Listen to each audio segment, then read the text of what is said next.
కార్తీక మాసం చివరి సోమవారం కావడంతో ఉమ్మడి పశ్చిమ గోదావరి జిల్లాలోని మహాశివుని ఆలయాలకు భక్తులు పోటెత్తారు.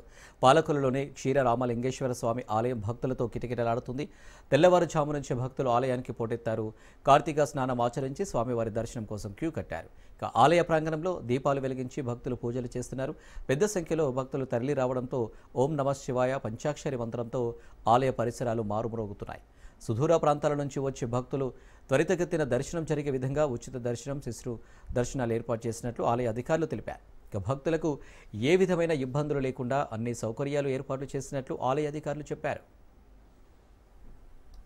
స్వామివారికి జరిపించేటువంటి అభిషేకాది కార్యక్రమాలని కూడా ప్రారంభించుకుంటూ మహాన్యాస మండపంలోనూ స్వామివారి గుడి వెనకాల స్వామివారికి చెప్పుకునేటువంటి మహాన్యాసాది కార్యక్రమాలని కూడా ముందుంది. స్వామివారి అభిషేకం కోసం చెప్పేసి భక్తులందరూ కూడా బారులు తీరు ఉంటున్నారు. అలాగే దీపాలు పెట్టుకునేటువంటి భక్తులందరూ కూడా తోటి భక్తులకు ఇబ్బంది లేకుండా పక్కన దీపారాధన చేసుకుంటారు.